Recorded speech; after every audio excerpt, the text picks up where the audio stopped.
Hello students, देखिए हम लोग जो है गॉस की प्रमेय पर आधारित कुछ न्यूमेरिकल्स क्लियर कर रहे थे। उसी क्रम में देखिए अगला न्यूमेरिकल्स क्या है, बोर्ड पे है आपके सामने। बहुत अच्छा न्यूमेरिकल है, बहुत इंटरेस्टिंग है।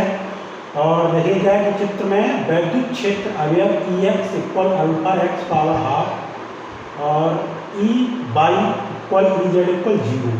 मीन्स ये हो गया कि ये जो आपके सामने चित्र में एक ये जो घन दिया हुआ है, इस जो घन है इस प्रकार से रखा हुआ है कि ये जो एक्स अक्ष के अनुसार वैद्युत क्षेत्र है वो तो इतना है Ex equal alpha x power half, ठीक है। और वाई अक्ष के अनुसार और जेड अक्ष के अनुसार वैद्युत क्षेत्र का घटक शून्य है, जिसमें अल्फा बराबर ये दिया हुआ है। तो घन से गुजरने वाला फ्लक्स और घन के भीतर आवेश परिकलित कीजिए, ये घन की भुजा लीजिए, ठीक है। तो निकाल लेंगे, कोई बात नहीं। घन में 6 फलक होते हैं, 6 पृष्ठ होते हैं, सभी पृष्ठों के लिए देखते जाएंगे तो निकाल लेंगे। सबसे पहले देखिए ये घन का जो पृष्ठ है कौन सा, हम इसको सॉल्व करते हैं। घन का ये ABCD जो पृष्ठ है घन के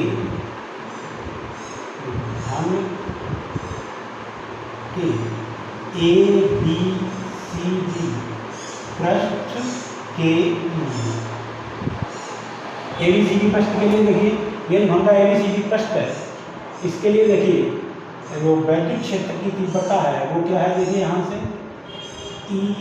Ex इक्वल, ये क्योंकि पहला पृष्ठ है यहाँ 1 लिखा ही है तो हम Ex1 इक्वल मान सकते हैं। देखिए कितना दिया हुआ Ex equal alpha x power half. और देखिए इसको क्या लिखना है, ये जो वैद्युत क्षेत्र उसकी डायरेक्शन किधर, एक्स अक्ष के अनुसार है वैद्युत क्षेत्र डायरेक्शन, क्योंकि एक्स घटक दिया है, एक्स घटक ये दिया वैद्युत क्षेत्र का।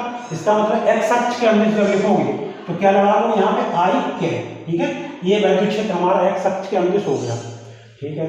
अब देखिए यहाँ पे अल्फा और एक्स इक्वल कितना, देखिए एक्स यहाँ इस पृष्ठ की यहाँ से यहाँ तक की दूरी कितनी है, a, ये है ना।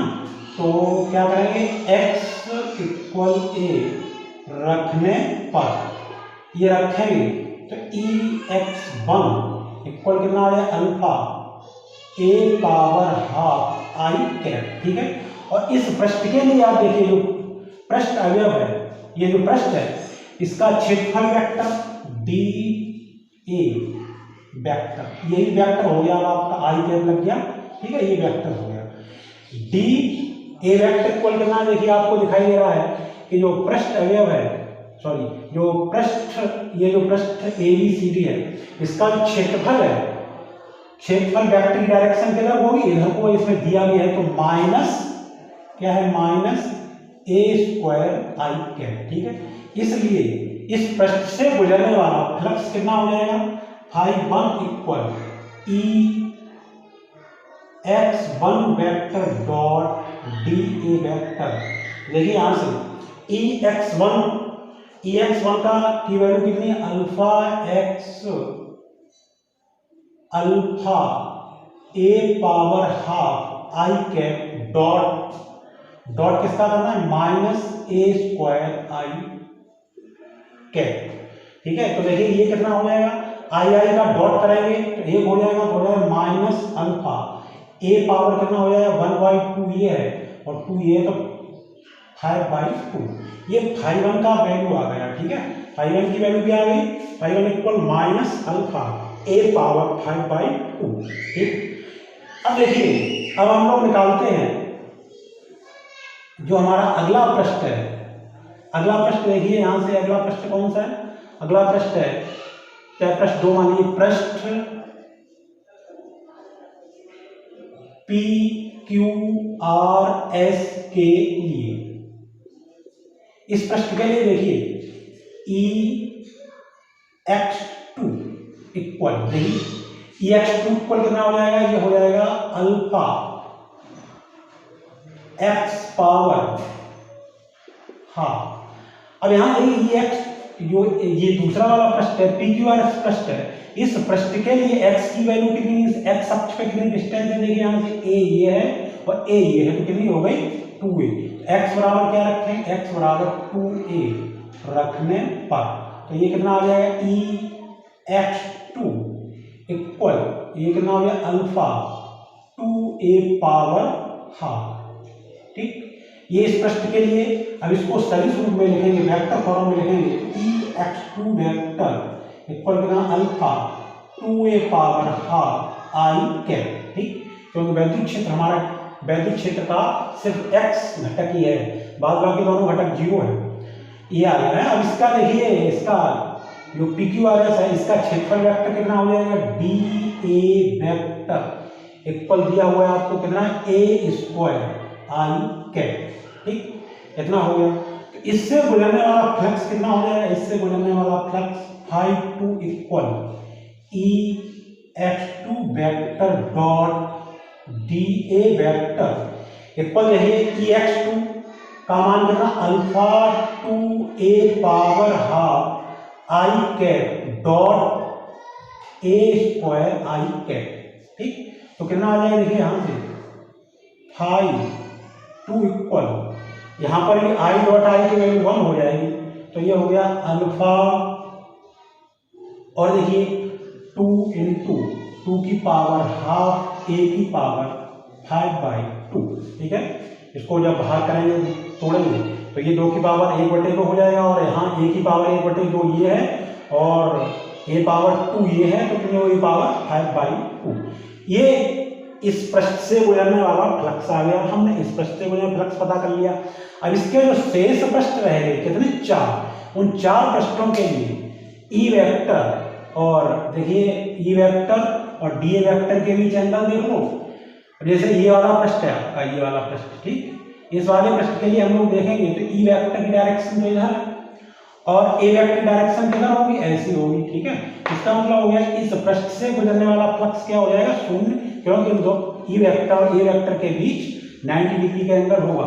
इसी तरीके इस वाले पृष्ठ के लिए ए वेक्टर और ई वेक्टर के बीच 90 डिग्री का एंगल होगा।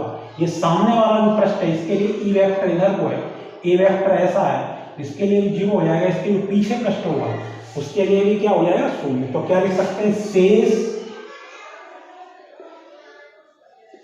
चारों पृष्ठों या ये क्या है घन के फलक हैं, फलकों के लिए E vector perpendicular to D A vector हो है, इसलिए इनसे गुजरने वाला फ्लक्स क्या होगा, इनसे गुजरना फ्लक्स 0 होगा। ठीक, यार इससे गुजरना फ्लक्स 0 हो गया। अब देखिए कि अब हम क्या निकालना है, अब कुल फ्लक्स निकालना है। ठीक है, तो देखिए आगे जो हमारा ए पार्ट पूछा है, ए पार्ट क्या पूछा है, ए पार्ट पूछा घन से गुजरने वाला फ्लक्स। तो देखिए घन से गुजरने वाला फ्लक्स, घन से गुजरने वाला फ्लक्स φe इक्वल φ1 प्लस φ2। तो φ1 का मान कितना आया था माइनस अल्फा a पावर 5/2 और φ2 का मान कितना आया, इसका मान आया प्लस अल्फा 2 पावर हाफ और a पावर 5/2। ठीक है, ये ना इसकी वैल्यू आ गई। अब हम इसमें से देखिए क्या कॉमन ले सकते हैं, इसमें से कॉमन ले लें अल्फा और a पावर 5/2।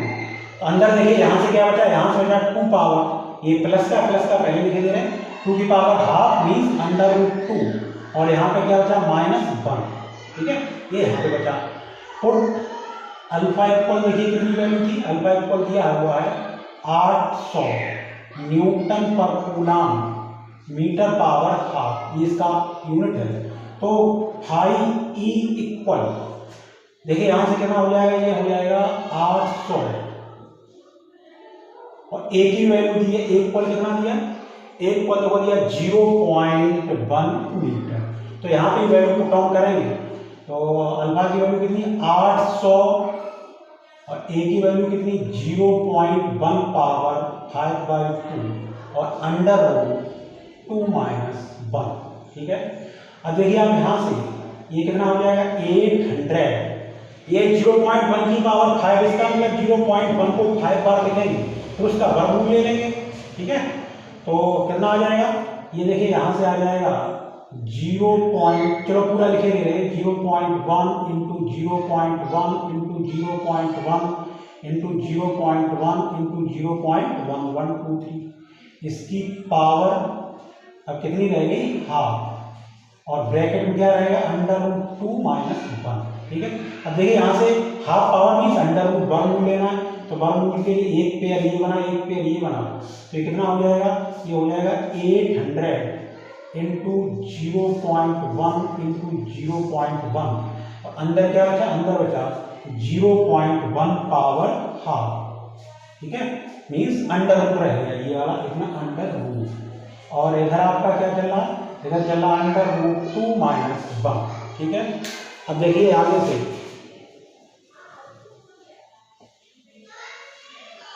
ये कितना हो जाएगा, और सॉल्व करेंगे तो ये आ जाएगा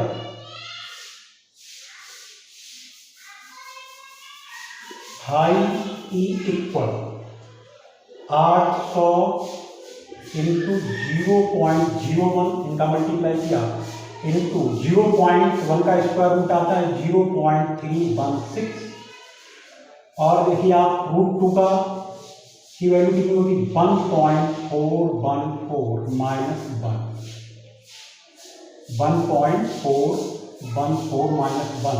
तो यहाँ देखिए कितना आ गया, 5 इक्वल 800 इंटू 0.01 इंटू 0.316 इंटू 0. ये कितना आ जाएगा, 0 इसमें सब तक घटाएंगे 0.414, ठीक है। इसका जब कैलकुलेट करेंगे तो ये आ जाएगा 1.05 न्यूटन पर कूलम इंटू मीटर स्क्वायर, ठीक है। ये आपका क्या आया, ये इस पूरे घन से गुजरने वाला कुल फ्लक्स आ गया 1.05 न्यूटन पर कूलम इंटू मीटर स्क्वायर, ठीक है। इस तरीके से फाइंड आउट कर लेंगे इससे गुजरने वाला फ्लक्स। अब देखिए नेक्स्ट क्या पार्ट पूछा गया, नेक्स्ट पार्ट पूछा गया है कि घन के भीतर आवेश परिकलित कीजिए। इसका बी पार्ट क्या पूछा गया, घन के भीतर आवेश, तो गाउस की प्रमेय लगा देंगे, गाउस की प्रमेय से, ये गाउस की प्रमेय से क्या होता है, फाई इक्वल Q/ε0, तो Q इक्वल क्या हो जाएगा 5e इंटू ε0, 5e की वैल्यू कितनी देखिए, 5 की वैल्यू निकल आई 1.05 इंटू ε0 की वैल्यू 8.85 इंटू 10⁻⁻12, ठीक है।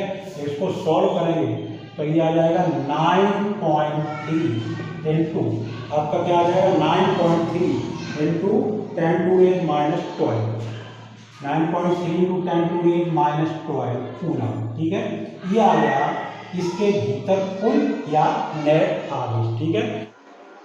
हाँ, तो नेक्स्ट न्यूमेरिकल्स क्या है, देखिए विद्युत क्षेत्र धनात्मक एक्स अक्ष के अंक से एक समान है, इसका मान निम्नवत है, E vector equal 2i cap Newton पर कूलम, जबकि x ग्रेटर देन 0 है। देखिए आपका ये सिलेंडर रखा हुआ है, इसके लिए एक्स अक्ष है, ये वाई अक्ष है, ठीक है। तो ये मूल बिंदु हो गया, ये इसका मूल बिंदु है ये। इसके बाद देखिए अगर हम इधर को लेंगे वैद्युत क्षेत्र, तो पॉजिटिव इन्होंने बताया है, ये कह रहा है कि जबकि x ग्रेटर देन 0 किधर हुआ, ये x अक्ष है, x अक्ष के मूल बिंदु से इधर को चलेंगे तो उसकी वैल्यू पॉजिटिव आएगी, 0 से ज़्यादा आएगी। तो इस साइड में ये वैद्युत क्षेत्र कितना है, 2 से i cap Newton, i cap क्या होता है x अक्ष के अंदर, ठीक है।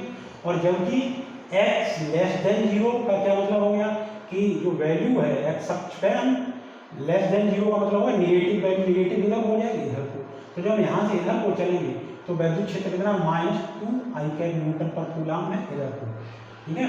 तो क्या पूछा, ये सिलेंडर हमारा कितना 20 सेंटीमीटर लंबा है, और इसके जो ये 20 और 5 त्रिज्या की किसी लंबवृत्ति, और इसके ये जो त्रिज्या है सिलेंडर की वो कितनी है 5 सेंटीमीटर, ठीक है। कहने के मूल बिंदु पर चित्रानुसार स्थित है, प्रत्येक चपटे फलक से, ये चपटे फलक है ये, तो प्रत्येक चपटे फलक से गुजरने वाला नेट बहिर्मुखी माने बाहर की ओर गुजरने वाला फ्लक्स पता करना है, पास से गुजरने वाला फ्लक्स, ये पास हो गया इसका बक कैपेसिटी, ठीक, ये पास हो गया, पास से गुजरना flux, net flux, net means पूरे इस सिलेंडर से गुजरना फ्लक्स कितना होगा, और सिलेंडर के भीतर नेट आगे कितना होगा। तो आइए एक एक करके निकालते चलेंगे, ठीक है। सबसे पहले देखिए क्या पूछा गया आपको, सॉल्यूशन। सबसे पहले ए पार्ट में पूछा गया प्रत्येक चपटे फ्लक्स से गुजरने वाला नेट बहिर्मुखी फ्लक्स। देखिए इससे कैसे निकालेंगे, आप देखिए यहाँ से अगर हम लोग देख रहे हैं कि चपटे इधर के लिए जो ये फलक है, इसके लिए पी फलक के लिए क्या देखेंगे, पी चपटे फलक के लिए, पी चपटे फलक के लिए देखिए क्या है, ई वेक्टर इक्वल कितना है, ई वेक्टर इक्वल है तो 2 से आई कैप न्यूटन पर कूलम, और जब इसका परिमाण निकालने के लिए आ जाएगा 2 से न्यूटन पर कूलम, ठीक है। और देखिए डी एस, ये डी एस क्या चीज है, डी एस, इस पर एक छोटा सा पृष्ठ अवयव दिया था वो डी एस, ठीक। तो डी एस की वैल्यू कितनी हो जाएगी, इसका जो क्षेत्रफल है इस पूरे पृष्ठ का, पी पृष्ठ का क्षेत्रफल वो कितना हो जाएगा, हो जाएगा आपका पाई आर स्क्वायर। पाई की वैल्यू कितनी होगी 3.14, आर की वैल्यू कितनी 5 सेंटीमीटर, तो ये कितना हो जाएगा 5 गुणा 10 की घात -2 का होल स्क्वायर। तो आपका डी एस इक्वल कितना आ जाएगा 3.14 इंटू 25 इंटू 10 की घात -4 मीटर स्क्वायर, ठीक है। इसको हम कैलकुलेट करेंगे, अभी कैलकुलेट कर लेंगे। ये आ गया आपका क्या आ गया, डी एस एरिया आ गया, इसका जो आपका चपटा फलक था उसका एरिया आ गया, ठीक। अब आप देखिए चपटे फलक के लिए, चपटे फलक के लिए, चपटे फलक के लिए देखिए क्या है, E vector parallel D S vector, इसमें वैद्युत क्षेत्र की डायरेक्शन वो और डी एस वेक्टर डायरेक्शन वो दोनों एक ही, दोनों डायरेक्शन सेम है। तो क्या हो जाएगा, इसलिए इस चपटे फलक से गुजरने वाला फ्लक्स कितना हो जाएगा, टी फलक से हाई पी इक्वल क्या फार्मूला लगाएंगे, E D S cos theta. E की वैल्यू देखिए यहाँ से कितनी है 2 से इंटू डी एस की वैल्यू कितनी है 3.14 इंटू 25 इंटू 10 की घात -4 इंटू कॉस 0, क्योंकि पैरेलल है इसलिए कॉस 0 आ जाएगा। तो हम इसको कैलकुलेट करेंगे तो कितना आ जाएगा, देखिए कैलकुलेट करेंगे तो आ जाएगा 1.57, ठीक है। कितना आ जाएगा आपका 1.57 न्यूटन पर कूलम इंटू मीटर स्क्वायर। ये इधर वाले चपटे फलक से गुजरने वाला फ्लक्स आ गया, इधर वाले चपटे फ्लक्स से, ठीक है। समझ बात आ गई। अब देखिए आगे क्या पूछ रहा था, आगे पूछ रहा है कि अब हम फलक क्यू से निकालना है, क्यू देखिए अब यहाँ से किससे निकालना है, इसी प्रकार क्यू फलक से गुजरने वाला फ्लक्स, इससे जो गुजरने वाला फ्लक्स कितना हो जाएगा, इससे गुजरने वाला फ्लक्स फाई क्यू इक्वल भी इसी तरीके से कितना हो जाएगा ई डी एस कॉस 0। यहाँ पर देखो ये दिया हुआ है कि ई वेक्टर इक्वल कितना दिया -2 आई कैप। ये बता रहा है कि जो वैद्युत क्षेत्र डायरेक्शन है, जबकि आप x का मान है वो 0 से कम हुआ, मीन्स नेगेटिव एक्स अक्ष की ओर चलेंगे तो वैद्युत क्षेत्र डायरेक्शन किधर हो जाएगी, इधर हो जाएगी, ठीक है। लेकिन जब इसका परिमाण लेंगे तो कितना आ जाएगा, इसका परिमाण पॉजिटिव आएगा तो परिमाण कितना आ जाएगा 2 है, ठीक है। और इसका भी ds पीछे जैसा कितना आ जाएगा, इसका भी ds आ जाएगा पाई आर स्क्वायर। सभी की वैल्यू रखेंगे 3.14, आर की वैल्यू कितना है, आर का मान 5 सेंटीमीटर, इसको मीटर बनाएंगे 10 की घात -2 का इसमें गुणा कर देंगे, होल वर्ग आ जाएगा और ये भी सॉल्व होके कितना आ जाएगा 1.57 न्यूटन पर कूलम इंटू मीटर स्क्वायर। ठीक है, ये आ गया फाई क्यूब।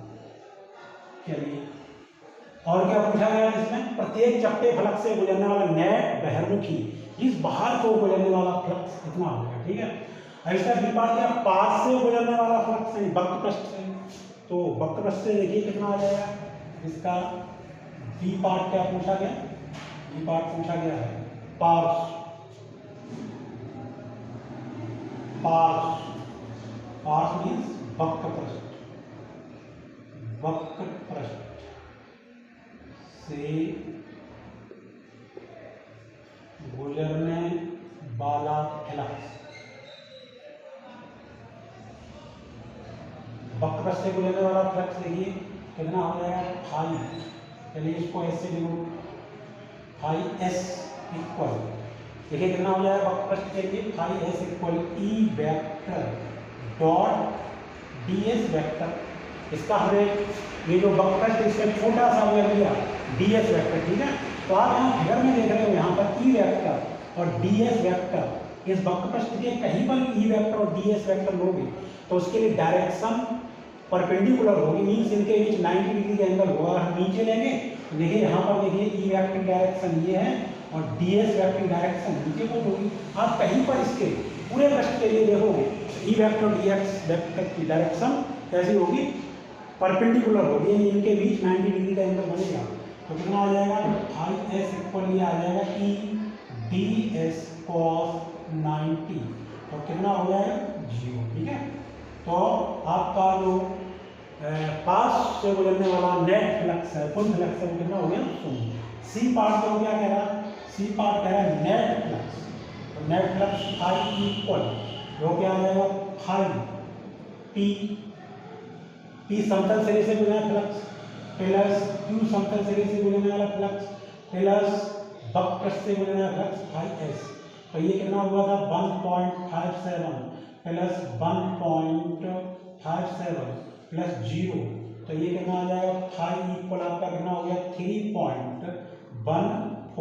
ठीक है, न्यूटन पर कूलम इनटू मीटर स्क्वायर। ठीक है, ये पूरे पृष्ठ से पूरे क्या आया था? नेट फ्लक्स कितना होगा? इस पूरे सिलेंडर से नेट फ्लक्स कितना हो जाएगा? ठीक है, अब इसके बाद पूछा सिलेंडर के भीतर नेट आवेश। क्या पूछा? सिलेंडर के भीतर नेट आवेश। तो निकाल देंगे सिलेंडर के भीतर नेट आवेश, डी पार्ट है। देखिए गाउस की प्रमेय लगा देंगे, गाउस की प्रमेय से। गाउस की प्रमेय क्या कहती है? किसी बल पृष्ठ से गुजरने वाला flux phi equal Q over epsilon naught, यहाँ पे क्यू क्या नेट आवेश है, तो क्यू इक्वल कितना हो जाएगा? Phi E into epsilon not.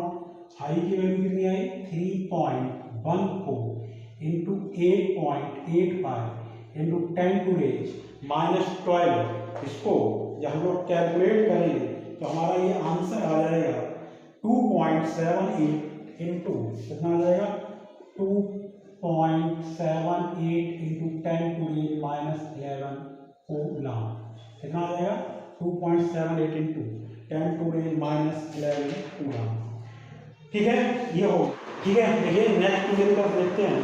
Next numerical क्या है? मैं पढ़ रहा हूँ। 10 सेंटीमीटर त्रिज्या के चालक गोले पर अज्ञात परिमाण का आवेश है। 10 सेंटीमीटर त्रिज्या के चालक गोले पर अज्ञात परिमाण का आवेश है। यदि गोले के केंद्र से 20 सेंटीमीटर दूरी पर वैद्युत क्षेत्र 1.5 × 10⁻³ न्यूटन पर कूलम त्रिज्यता अंतर्मुखी है, तो गोले पर नेट आवेश कितना होगा? ठीक है, अगला सवाल क्या है? देखिए हमारा अगला सवाल ये है कि अगला सवाल देखते हैं क्या है।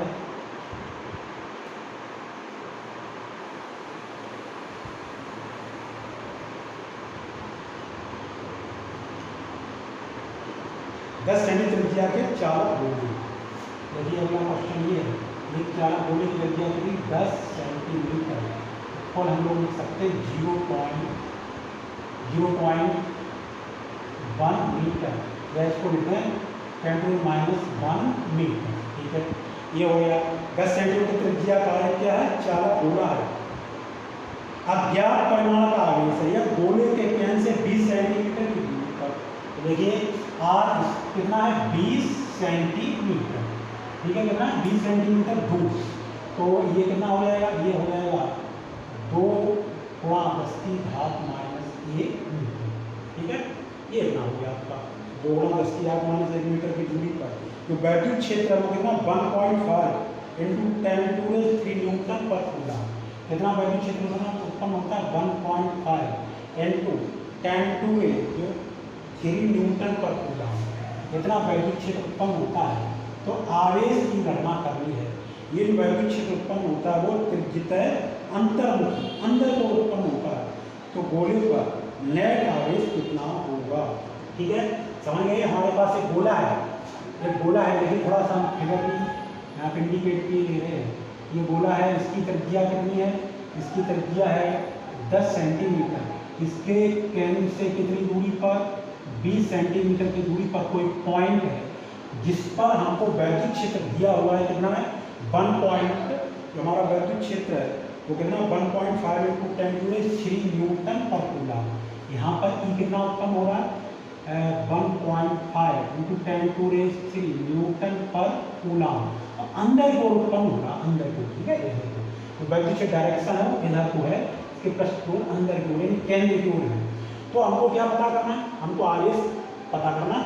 तो इस हम लोगों ने एक डेरिवेशन किया था कि किसी गोले के कारण उसके बाहर पर वैद्युत क्षेत्र की तीव्रता क्या होती, E = 1/4π ε0 × Q/r², ठीक है।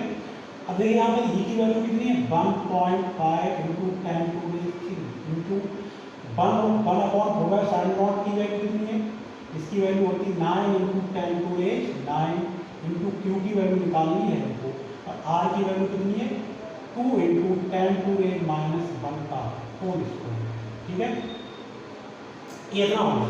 अब इसको यहाँ से इसको लिखना बराबर हो गया। अब इसको कैलकुलेट करेंगे, देखिए से क्यूब पर कितना हो जाएगा, ये हो जाएगा 1.5 × 10⁻³ ये इधर जाएगा, तो × 4 × 10⁻⁻2 अपॉन में कितना हो जाएगा 9 × 10⁻⁹, ठीक है। ये 3 से डिवाइड कर लेंगे तो ये पॉइंट हर बार आ जाएगा।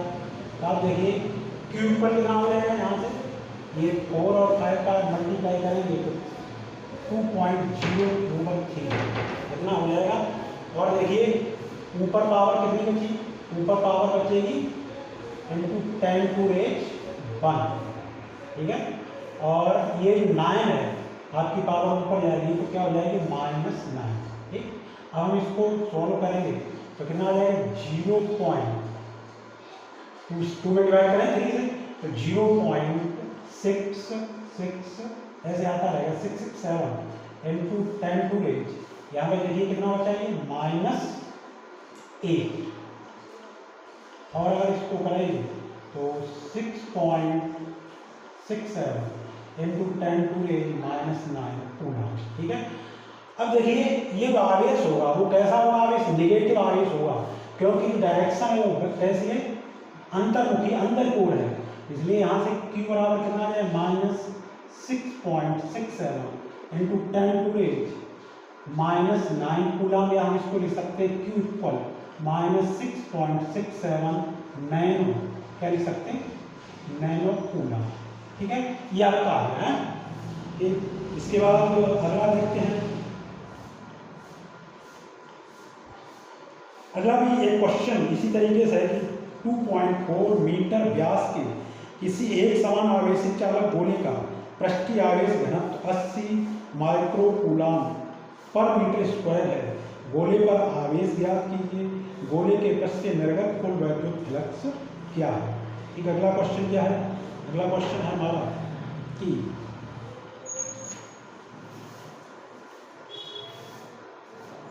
अगला क्वेश्चन ये है कि 2.4 मीटर व्यास के क्या दिया, व्यास, तो डी इक्वल कितना दिया है, डी इक्वल दिया है D equal 2.4 metre, R equal कितना हो गया 1.2 मीटर। ठीक है, एक तो ये दिया हुआ है और क्या दिया हुआ है 2.4 व्यास के एक समान आवेशित गोले का पृष्ठीय आवेश घनत्व सिग्मा दिया हुआ है। सिग्मा इक्वल कितना दिया हुआ 80 माइक्रो कूलम पर मीटर। तो ये हो जाएगा 80 × 10⁻⁻⁶ कूलम पर मीटर। ठीक है, ये दिया हुआ। अब आपसे क्या पूछा गोले पर आवेश ज्ञात कीजिए। एक पॉइंट क्या पूछा गया, एक पॉइंट गोले पर आवेश। ठीक है, तो देखिए आवेश निकालेंगे। आप जानते हो कि सिग्मा इक्वल क्या होता है Q/A। ठीक, अब सिग्मा बराबर हमको Q निकालना है, तो Q बराबर क्या हो जाएगा सिग्मा × A। तो सिग्मा की वैल्यू यहाँ से कितनी दी है, सिग्मा की वैल्यू दी है 80 × 10⁻⁻⁶ × A। देखिए A क्या है गोले का पृष्ठ, गोले का जो पृष्ठीय क्षेत्रफल हो, तो गोले का पृष्ठीय क्षेत्रफल कितना होता है 4πr²। ठीक है, तो सारी वैल्यू पुट अप करेंगे 80 × 10⁻⁻⁶ गुणित 4 गुणित 3.14 गुणित r की वैल्यू कितनी, r की वैल्यू है 1.2 का होल स्क्वायर। ठीक है, तो इसको हम लोग कैलकुलेट करेंगे तो ये आंसर हमारा आ जाएगा 1.45 × 10⁻³ कूलम। 1.45 × 10⁻³ कूलम। ठीक है, ये आपका क्या आ गया, ये आपका आवेश आ गया। फर्स्ट पार्ट हो गया आवेश पूछा गया था। और सेकंड इसी का बी पार्ट पूछा गोले के पृष्ठ से निर्गत वैद्युत फ्लक्स। क्या पूछा गया, गोले के पृष्ठ से निकलने वाला कुल वैद्युत फ्लक्स। देखिए तो गोले के पृष्ठ से वैद्युत फ्लक्स कैसे निकालेंगे, बी गॉस की प्रमेय लगा देते हैं। ठीक है, गाउस की प्रमेय से, गाउस की प्रमेय से, गाउस की प्रमेय देखिए क्या हो जाएगा फाई इक्वल Q/ε0। Q की वैल्यू कितनी आई 1.45 × 10⁻³ अपॉन ε0 की वैल्यू 8.85 × 10⁻²। ठीक है, तो जब इसको सॉल्व करेंगे, इसको सॉल्व करेंगे तो हमारा आंसर आ जाएगा, कैलकुलेट करेंगे तो आ जाएगा 1.6 × 10⁸ कितना आ जाएगा ये आंसर, ये आ जाएगा E इक्वल 1.6 × 10⁸ न्यूटन पर कूलम × मीटर स्क्वायर। ये उससे गुजरने वाला फ्लक्स आ जाएगा और ये गोले के भीतर क्या आ गया चार्ज आ गया, आवेश आ गया। ठीक है, ये हो गया हमारा। इसके बाद देखिए अगला क्वेश्चन है कि कोई अनंत रैखिक आवेश 2 सेंटीमीटर दूरी पर 9 × 10⁴ न्यूटन पर कूलम वैद्युत क्षेत्र उत्पन्न करता है, रैखिक आवेश घनत्व ज्ञात कीजिए। ठीक है, अगला क्वेश्चन क्या है, अगला क्वेश्चन ये है कि कोई अनंत रैखिक आवेश 2 सेंटीमीटर दूरी पर, हमको क्या दिया हुआ, हमको दिया r इक्वल 2 सेंटीमीटर, तो हो जाएगा 2 × 10⁻² मीटर। हम इसको मीटर में चेंज कर लेंगे। पर 9 × 10⁴ न्यूटन पर कूलम वैद्युत क्षेत्र E इक्वल कितना है 9 × 10⁴ न्यूटन पर कूलम का वैद्युत क्षेत्र उत्पन्न करता है। तो रैखिक आवेश घनत्व लैम्डा हमको फाइंड आउट करना है। तो इस संबंध में रैखिक आवेश के कारण वैद्युत क्षेत्र की तीव्रता का क्या डेरिवेशन आया था, क्या फार्मूला आया था, E इक्वल 1/4πε0 × 2 λ/r। E की वैल्यू कितनी 9 × 10⁴ इक्वल, ये वैल्यू कितनी होगी 9 × 10⁹ × 2 λ/r की वैल्यू कितनी है 2 × 10⁻²। 9 से 9 यहाँ से कट जाएगा और देखिए 2 से 2 कट जाएगा है।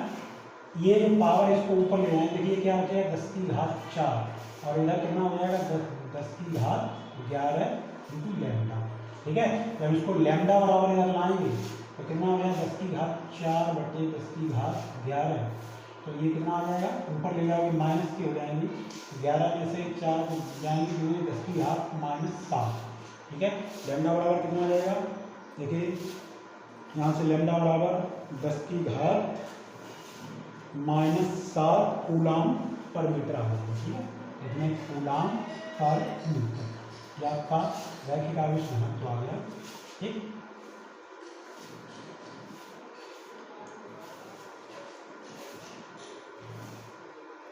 अगला सवाल देखिए क्या है, न्यूमेरिकल।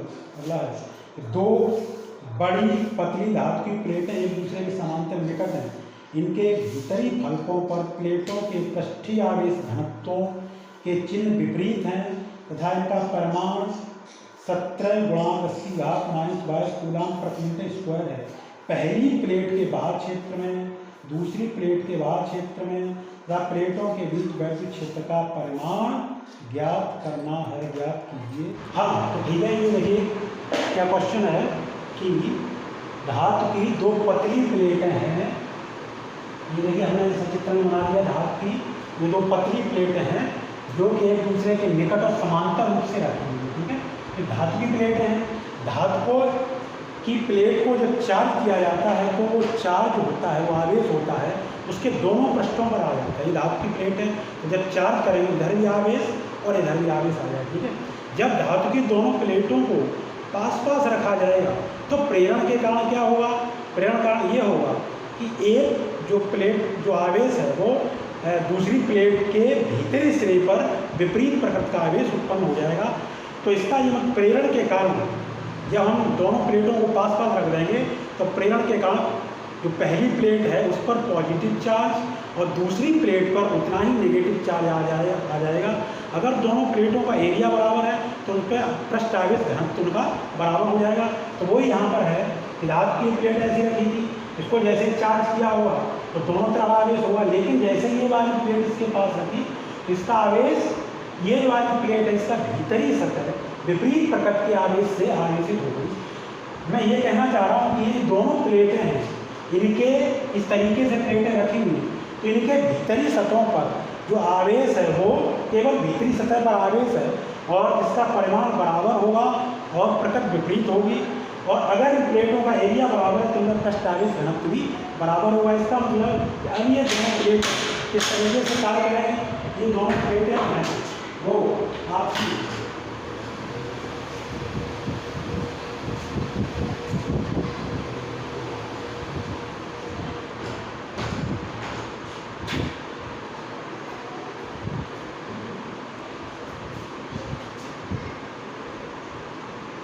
हाँ, तो ये जो दोनों प्लेटें हैं आपकी वो किस तरीके से कार्य करेंगे, आवेश के चादर की बात, जिस तरह अचानक आवेशित प्लेट के पृष्ठ पर आवेश था तो इसी तरीके यहाँ पर एक ही पृष्ठ पर आवेश रहेगा, मीन्स ये आवेश की क्या हो गई, चादर हो गई। ठीक है, तो आवेश की चादर हो गई। तो क्या पूछा गया था कि इन प्लेटों के बाहर देखिए इस प्लेट के कारण आवेश की चादर, ये हमने एक मान लिया आवेश की चादर, एक हो गई आवेश की चादर, दो हो गई। इनके बाहर वैद्युत क्षेत्र पूछा गया बीच में और इस प्लेट के बाहर पूछा गया। ठीक है, तो देखिए यहाँ पर आवेश की चादर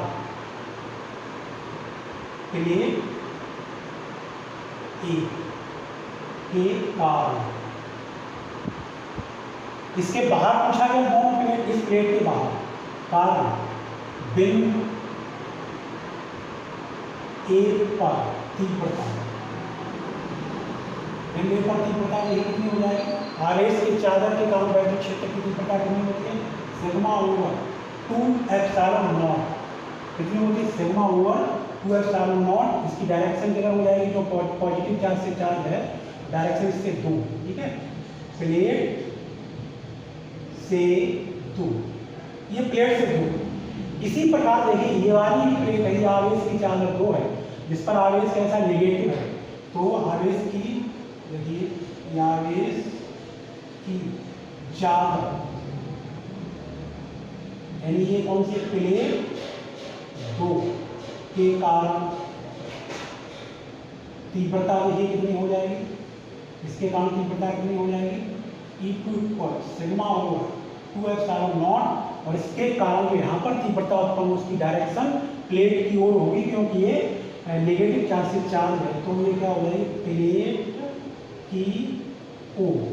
ठीक, ये हो गई। तो इसका मतलब यहाँ पे देखिए आप इस प्लेट के कारण वैद्युत क्षेत्र उत्पन्न हुआ उसकी डायरेक्शन इधर को हुई E1 वेक्टर, और इसके कारण उत्पन्न हुआ इसकी डायरेक्शन इधर को हुई E2 वेक्टर। तो इसलिए परामी वैद्युत क्षेत्र कितना हो जाएगा ई ए वेक्टर, ए पॉइंट पर जो परामी वैद्युत क्षेत्र होगा वो कितना हो जाएगा E1 vector minus E2 vector. इसका मैग्नीट्यूड कितना हो जाएगा, E1 का सिग्मा होगा 2 एप्सिलॉन नॉट माइनस सिग्मा होगा 2 एप्सिलॉन नॉट, ये इक्वल कितना हो जाएगा 0 हो जाएगा।